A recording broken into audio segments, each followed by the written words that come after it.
अस्सलाम वालेकुम दोस्तों, the world of history channel की जानब से अली इमरान का आप सबको सलाम। जैसा कि आप सब जानते हैं कि हमने सीरत खुलफा राशिदीन के हवाले से एक यूट्यूब सीरीज़ का आगाज़ किया है जिसका नाम दी हिस्ट्री ऑफ राशिदुन कैलिफेट है। इस सीरीज़ के पिछले एपिसोड में हमने आपको बताया था कि मुसैलमा कज़्ज़ाब ने हज़रत खालिद बिन वलीद रज़ी अल्लाह तआला अन्हु के साथ जंग करने से पहले मुसलमानों के दो लश्करों जिनकी क़यादत हज़रत इकर्रमा बिन अबी जहल रज़ी अल्लाह तआला अन्हु और हज़रत शर्जील बिन हसना रज़ी अल्लाह तआला अन्हा कर रहे थे, उनको शिकस्त दे दी थी। आज के इस एपिसोड के आगाज़ में हम आपको बताएंगे कि मुसैलमा कज़्ज़ाब की ताकत का असल सबब क्या था और वो किस तरह बाकी झूठे कज़्ज़ाबों की निस्बत लोगों की ज़्यादा हमायत इकट्ठी करने में कामयाब हो गया था। इसके बाद हम आपको जंग यमामा की तरफ ले जाएंगे और इसके वाक़यात तफसील के साथ बयान करेंगे। रसूल अक़दस सल्लल्लाहु अलैहि वसल्लम की ज़ाहरी ज़िंदगी के दौरान मुसैलमा कज़्ज़ाब अपने कबीले बनु हनीफा के साथ मदीना में आया था। इसके लश्कर ने इसे जानवरों और मालो असबाब की हिफाजत की निगरानी के लिए वहां मामूर कर दिया।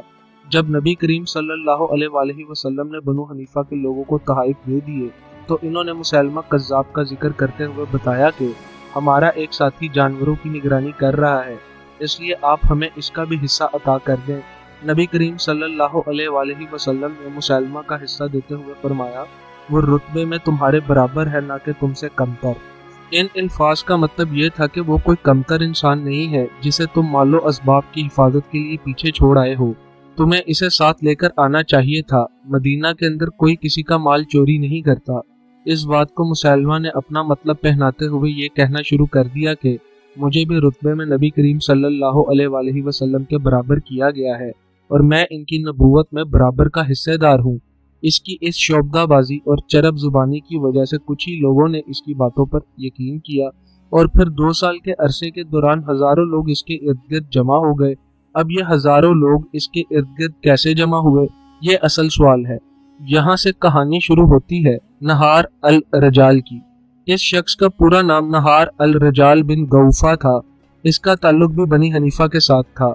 इस शख्स ने नबी करीम सल्लल्लाहु अलैहि वसल्लम की जिंदगी में ही इस्लाम कबूल कर लिया था और नबी करीम सल्लल्लाहु अलैहि वसल्लम की सोहबत इख्तियार कर ली थी। नबी करीम सल्लल्लाहु अलैहि वसल्लम ने इसे दीन इस्लाम और कुरान की तालीम दी और इसे इन मामलात में माहिर बना दिया। क्योंकि ये एक बहुत ज्यादा ज़हीन आदमी भी था और इसको गुफ्तार का सलीका और तरीका भी आता था, ऊपर से नबी करीम सल्लल्लाहु अलैहि वसल्लम ने इसकी तरबियत करके इन सफ़ात को और ज्यादा कामिल बना दिया। नबी करीम सल्लल्लाहु अलैहि वसल्लम ने इसे बनु हनीफा की तरफ अपना अमीर बनाकर भेजा। इसको भेजने का मकसद ये था कि लोगों को कुरान की तालीम सिखाई जाए और जो लोग मुसैलमा के साथ जा मिले हैं इन्हें वापस इस्लाम में दाखिल किया जाए। लेकिन इस बेशरम और बदबातन इंसान ने इस नेक मकसद के उलट काम किया। जब इसने देखा कि बनु हनीफा मुसैलमा कज़्ज़ाब के हमायती बनते जा रहे हैं और इसकी झूठी नबूवत को कबूल करते जा रहे हैं, इसने अपने कबीले में मकाम व मर्तबा हासिल करने के लिए मुसैलमा कज़्ज़ाब के झूठे अक़वाल और झूठी नबूवत की तस्दीक कर दी। बनु हनीफा में सब लोग ये जानते थे कि नहार अल रजाल नबी करीम सल्लल्लाहु अलैहि वसल्लम का सोहबत याफ्ता है और इसे दीन इस्लाम, फ़िक़ही और कुरान की तालीमात पर भी अबूर हासिल है। जब नबी करीम सल्लल्लाहु अलैहि वसल्लम के साथी ने मुसैलमा की तस्दीक कर दी तो अब पीछे क्या रह जाता है। इसलिए वो लोग तेजी के साथ मुसैलमा की नबूवत का इकरार करने लगे।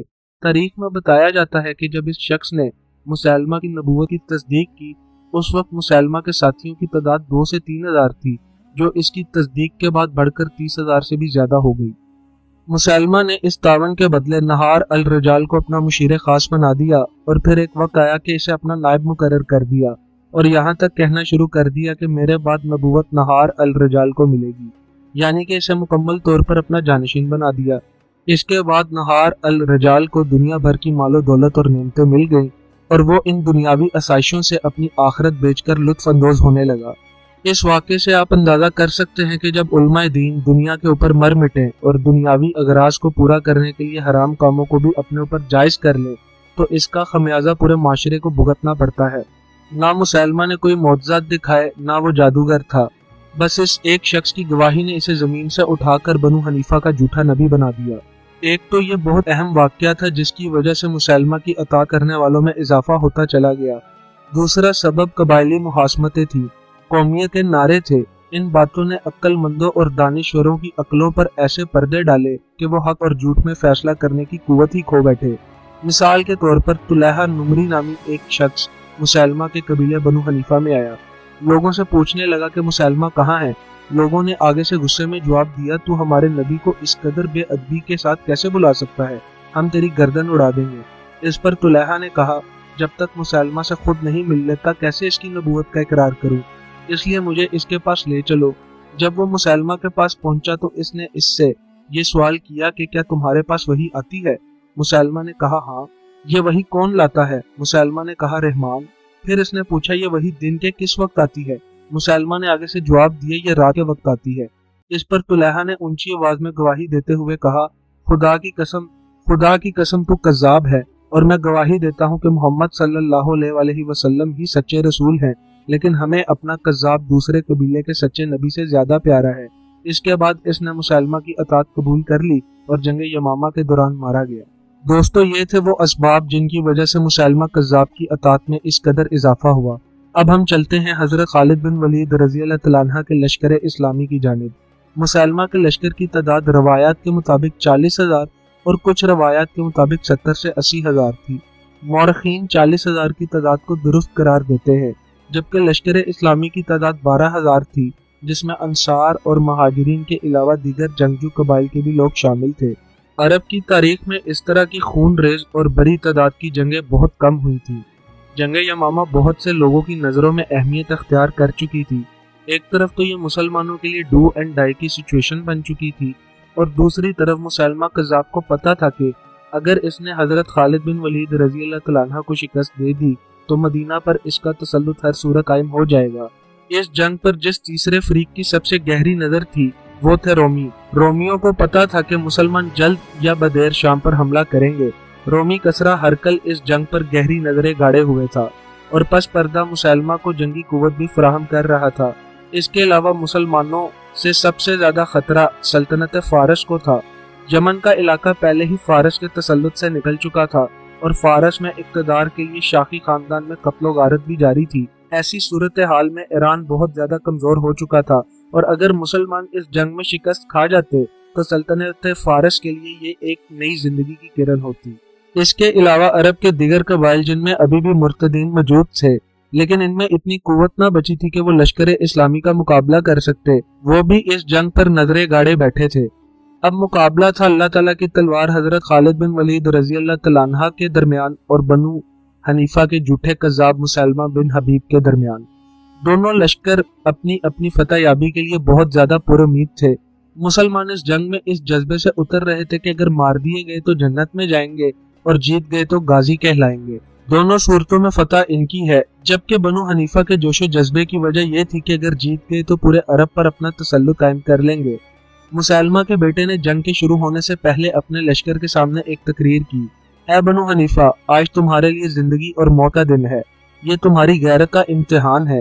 اگر تم نے اس جنگ میں شکست کھا لی تو مسلمان ہماری عورتوں کو اپنی لونڈیاں بنا لیں گے اور ان کے ساتھ زبردستی ہم بستری کریں گے۔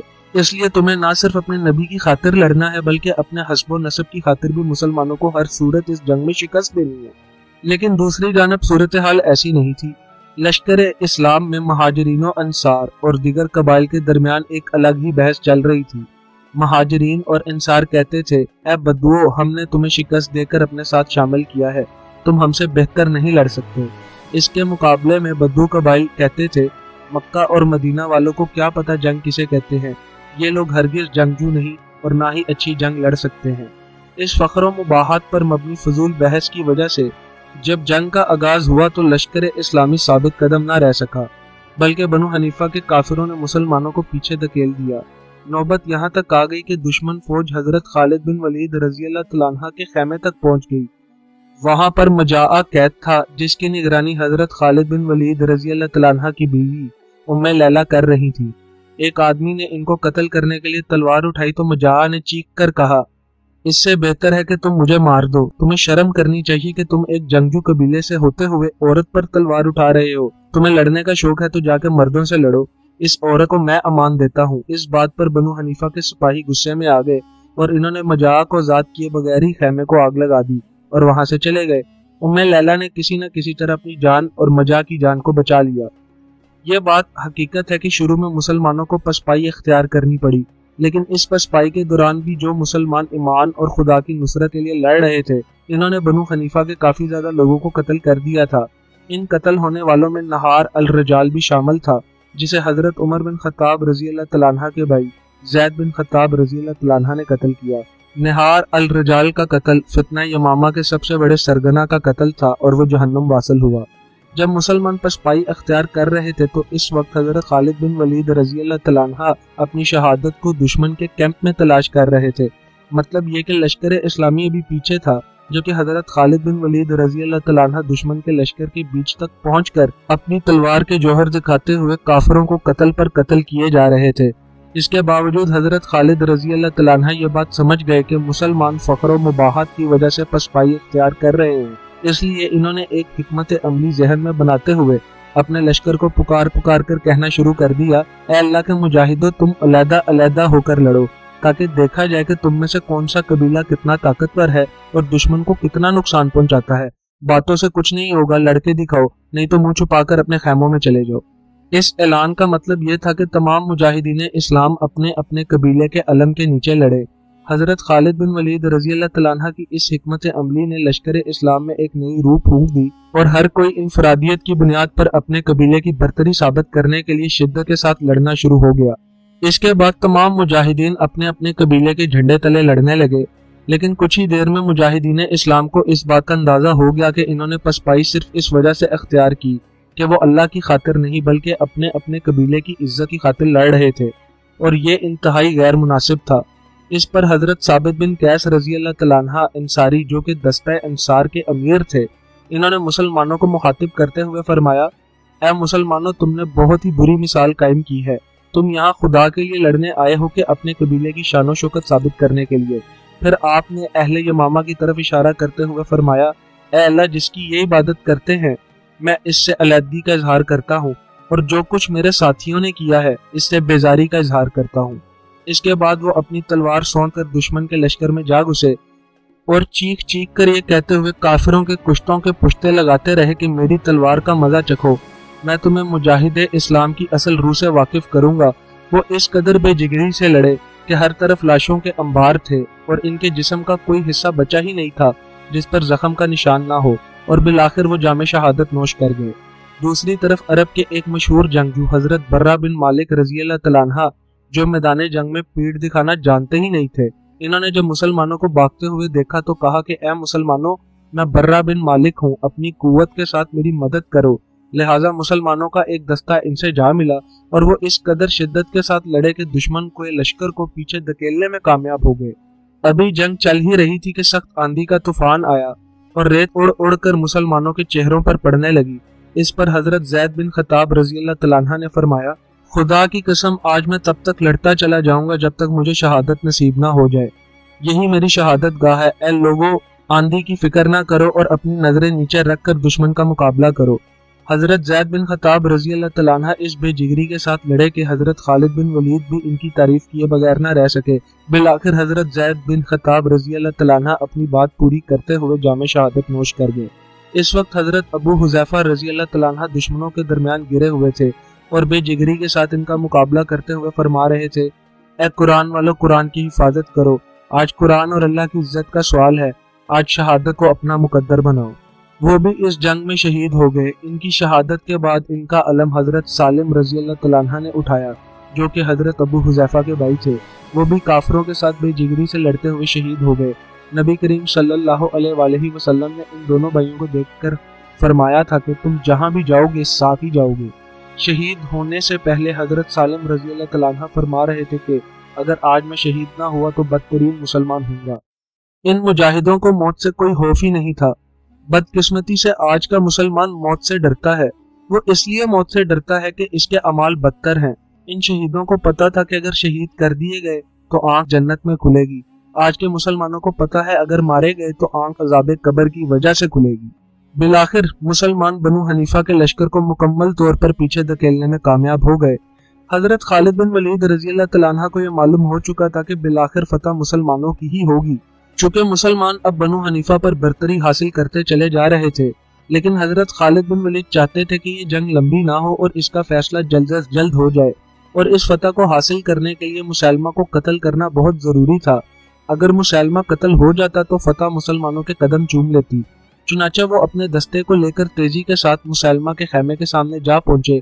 اس سے پہلے کہ وہ خیمے پر حملہ کرتے، اس سے پہلے ہی دشمن فوج کا ایک بڑا دستہ وہاں آ گیا۔ اس نے حضرت خالد بن ولید رضی اللہ تعالیٰ عنہ اور ان کے ساتھیوں پر حملہ کر دیا، لیکن یہ حملہ بھی پسپا ہو گیا کیونکہ سامنے اللہ تعالیٰ کی تلوار تھی، اور جس طرف یہ تلوار جاتی ادھر لاشیں ہی لاشیں بکھری ہوئی ملتی۔ اس طرح مسلمہ کے خیمے کے باہر 70 سے زائد افراد قتل کر دیے گئے اور 6 مسلمان شہید ہوئے۔ یہ سب کچھ مسلمہ دیکھ رہا تھا۔ پہلے اس نے ارادہ کیا کہ وہ حضرت خالد بن ولید رضی اللہ تعالیٰ عنہ کا سامنا خود کرے، لیکن اسے معلوم ہو گیا کہ یہ اللہ کی تلوار ہے، اس سے مقابلہ کیا ہی نہیں جا سکتا۔ اس کے جانثار تیزی سے کٹ کٹ کر گر رہے تھے اور لشکر کی تعداد میں واضح طور پر کمی ہونا شروع ہو گئی تھی۔ اس پر مسلمہ کے ساتھیوں نے مسلمہ کو مخاطب کرتے ہوئے کہا کہ جو فتح کے وعدے آپ نے ہم سے کیے تھے، اب وہ وعدے کہاں گئے؟ اس پر مسلمہ کذاب نے میدان جنگ سے فرار ہونے کا فیصلہ کیا، اور جاتے ہوئے وہ یہ کہتا گیا، اب تم اپنے حسب و نسب کی خاطر لڑو۔ بھلا وہ لشکر کیا لڑتا جس کا سپہ سالار خود پیٹ دکھا کر میدان جنگ سے فرار ہو رہا ہو؟ اس پر بنو حنیفہ کے ایک سردار اجارہ بن سرا نے اپنے لوگوں کو کہا کہ تیزی سے باغ کے اندر جا کر پناہ لو، نہیں تو مسلمان آج بنو حنیفہ کے تمام مردوں کو ختم کر دیں گے۔ اس باغ کا نام حدیقۃ الرحمن تھا۔ یہ مسلمہ کذاب کی ملکیت تھا اور میدان جنگ کے بہت قریب تھا۔ یہ باغ رقبے کے اعتبار سے بھی بہت بڑا تھا اور اس کے چاروں طرف مضبوط اور بلند فصیلیں تعمیر کی گئی تھی جو اسے ایک قلعے کا روپ بھی دے دیتی تھی۔ بنو حنیفہ کے بگوڑوں نے تیزی کے ساتھ باغ میں پناہ لینا شروع کر دی، جہاں مسلمہ کذاب پہلے ہی پناہ لے چکا تھا۔ جب اجارہ نے دیکھا کہ مسلمان بھی اس باغ کا رخ کر رہے ہیں تو وہ اپنے دستے کے ساتھ ان کے رستے میں حائل ہو گیا اور بہت بہادری سے لڑا، جس کی وجہ سے مسلمان باغ میں داخل نہ ہو سکے اور باغ کا دروازہ بند کر دیا گیا۔ البتہ اجارہ کو حضرت عبد الرحمن بن ابی بکر صدیق رضی اللہ تعالیٰ عنہ نے اپنا تیر اس کے سینے پر مار کر قتل کر دیا، اور بعد میں لشکر اسلامی نے اس پورے دستے کو ہی قتل کر دیا۔ مسلمانوں نے جنگ یمامہ میں فتح حاصل کر لی تھی اور دشمن کو باغ کے اندر محصور ہونے پر مجبور کر دیا تھا۔ اللہ تعالیٰ شہداء یمامہ کو جنت الفردوس میں اعلیٰ مقام عطا کرے، ان شہداء پر اپنی سلامتی اور درجات کو بلند کرے، اور آج کل کے نام نہاد مسلمانوں کو ہدایت دے اور ان شہداء کی پیروی کرنے کی توفیق عطا کرے، آمین۔ دوستو، آج کا یہ ایپیسوڈ یہیں پر ختم ہوتا ہے۔ اس سیریز کے اگلے ایپیسوڈ میں ہم آپ کو بتائیں گے کہ کس طرح حضرت خالد بن ولید رضی اللہ تعالیٰ عنہ نے بنو حنیفہ کا قتل عام کیا، مسلمانوں کے شہداء کی کیا تعداد تھی، بنو حنیفہ کے کافر مقتول کتنی تعداد میں تھے، اس کے علاوہ مسلمہ کذاب کس طرح قتل کیا گیا اور اس کو کس نے قتل کیا، مسلمان کیسے باغ میں داخل ہوئے، یہ ساری باتیں اس سیریز کے اگلے ایپیسوڈ میں ایکسپلین کریں گے۔ درود و سلام ہو پیارے آقا حضرت محمد صلی اللہ علیہ وآلہ وسلم پر، آپ صلی اللہ علیہ وآلہ وسلم کے اہل بیت علیہ السلام پر، آپ صلی اللہ علیہ وآلہ وسلم کی ازواج مطہرات رضی اللہ تعالیٰ عنہ پر، اور آپ صلی اللہ علیہ وآلہ وسلم کے اصحابہ کرام اجمعین رضی اللہ تعالیٰ عنہ پر۔ اللہ تعالیٰ آپ سب کا نگہبان، دعاؤں میں یاد رکھیے گا۔ اللہ حافظ۔